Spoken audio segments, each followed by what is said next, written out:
বিসমিল্লাহির রহমানির রহিম। আসসালামু আলাইকুম দর্শকবৃন্দ, কেমন আছেন? আশা করি ভালো আছেন। আমিও ভালো আছি। এই যে আজকে সকালবেলা ছুটির দিন চলে আসলাম আপনাদের কাছে কথা বলার জন্য, আর আমি কি করি সেটা দেখার জন্য।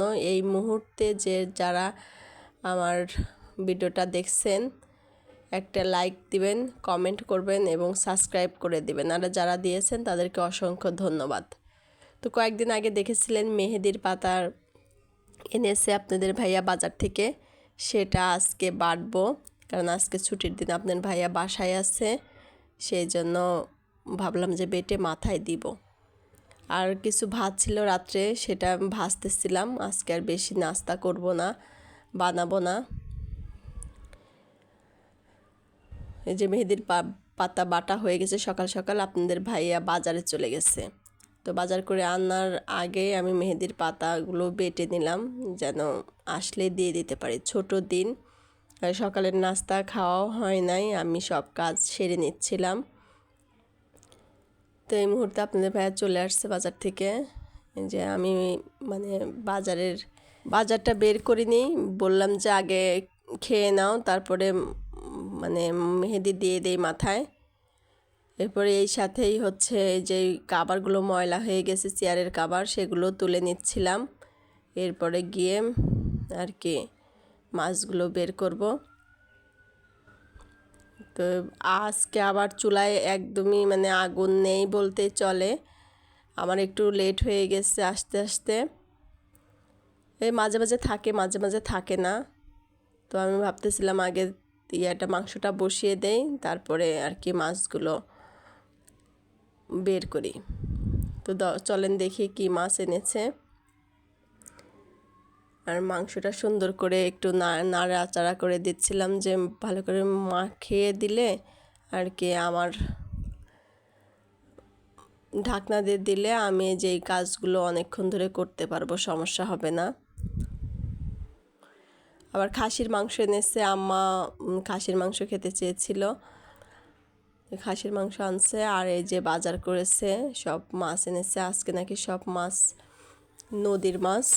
আর চাষের মাছের দাম একটু কম, আর নদীর মাছের দাম একটু বেশি। অনেক দিন হচ্ছে এই মাছগুলো খাওয়া হয় না, বেশিরভাগ রুই, পাঙ্গাস আর হাবিজাবি মাছ খাওয়া হয়। তো আজকে বলছিলাম এই মাছগুলো আনতে, কারণ আম্মা যখন বাজারে যাইতো তখন এই মাছগুলোই আম্মা আনতো। এখন আম্মা বাজারে যায় না, এই মাছগুলো আপনাদের ভাইয়া সহজে মানে কিনতে পারে না আর কি, ও সময় করে ওরকম করে বাজার করতে পারে না।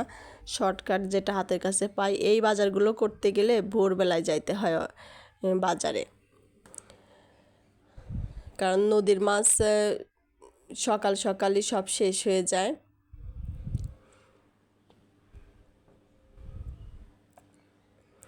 তো আমি মাছ কাটবো না, এই মাছ বাম মাছ এরকম করে রাখলাম। আর হচ্ছে বামটা ছিল বড়শির মারা, বড়শির মাছগুলা ভালো, দেখে বোঝা যাবে এগুলো চাষের না। আর বেলে মাছ আনছে 3টা, আমি অল্প অল্প আনতে বলছিলাম, কারণ কি মাছ না কি মাছ পায়, বেশি আনলে আবার আমরা খেতে পারবো না। মানে আমাদের একটু এই নদীর মাছগুলো বেশি ভালো লাগে, চাষের মাছ বা সমুদ্রের মাছ এগুলো আমরা বেশি একটা কেউ পছন্দ করি না। তো যাই হোক, সকালে সকালে গেছিলো দেখে ভালো মাছ পেয়েছে, না হলে তো এগুলা পাওয়া খুব কষ্টসাধ্য ব্যাপার। চিংড়ি মাছগুলো অনেক ভালো ছিল, আমি চিংড়ি মাছগুলো কেটে রাখবো। আর মাছ আনছে 2টা, এই 2টা আর মাছ হচ্ছে আমি আস্তই রাখবো, এগুলো না কাটলেও হয়, এগুলো যখন রান্না করব তখন বের করে করে কাটবো, সেই জন্য এরকম করে রাখতেছিলাম। আর ছোট দিন, সময় কম, একলা একলা কাজ করা, রান্না টান্না করাতে হবে, তারপরে ক্যাশ নাই, দেখি কত দূর কী করা যায়। তো এই ফাঁকে আপনাদের ভাইয়া আসছে মাছ দেখার জন্য, বলতেছে দেখি বাম মাছ কত বড়। তো এই যে আমি উঠে দেখাচ্ছিলাম। আর এই ফাঁকে আমার চিংড়ি মাছ কাটা হয়ে গেছে, আমি মাছগুলো ফ্রিজে ঢুকাবো।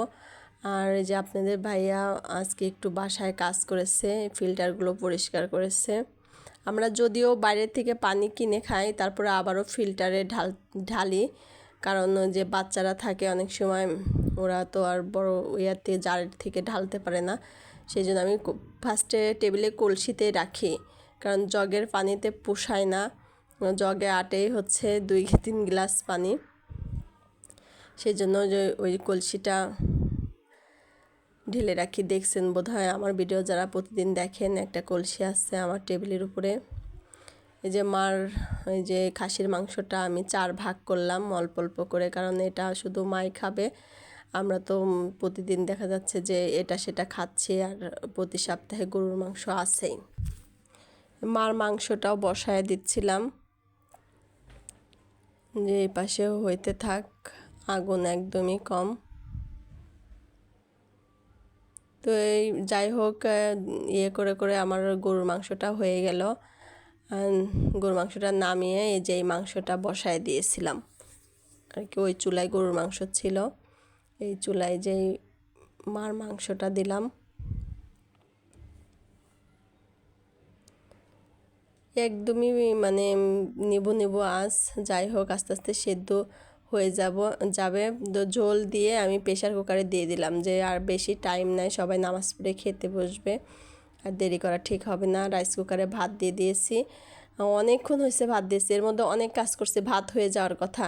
ভাবছিলাম ভাত হইলে আমি হচ্ছে মাংসটা বসায় দেব। এখন দেখি ভাতের ইয়াটাও আমি সুইচটাও অনই করিনি, না অন করেছি না একলাই উঠে গেছে বুঝতে পারতেছিলাম না। যাই হোক, পরে লাস্টের দিকে যে 1:30টার বেশি বাজে আমি গোসল করিনি। এখন আমি এই যে এটা দিয়ে ডালটা এই পাশে বোনা ডাল দিলাম। ডালটা শুধু মাংস দিয়ে সবজি টবজি কিছুই রান্না করতে পারিনি।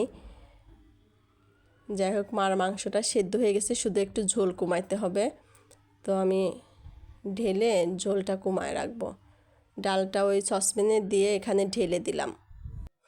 তো এই যে আমার ডালটা সসপ্যানে ঢেলে দিয়েছি, কারণ সসপ্যানে ঢালতেই হইতো। তো আপনারা ভালো থাকবেন, সুস্থ থাকবেন, আল্লাহ হাফেজ।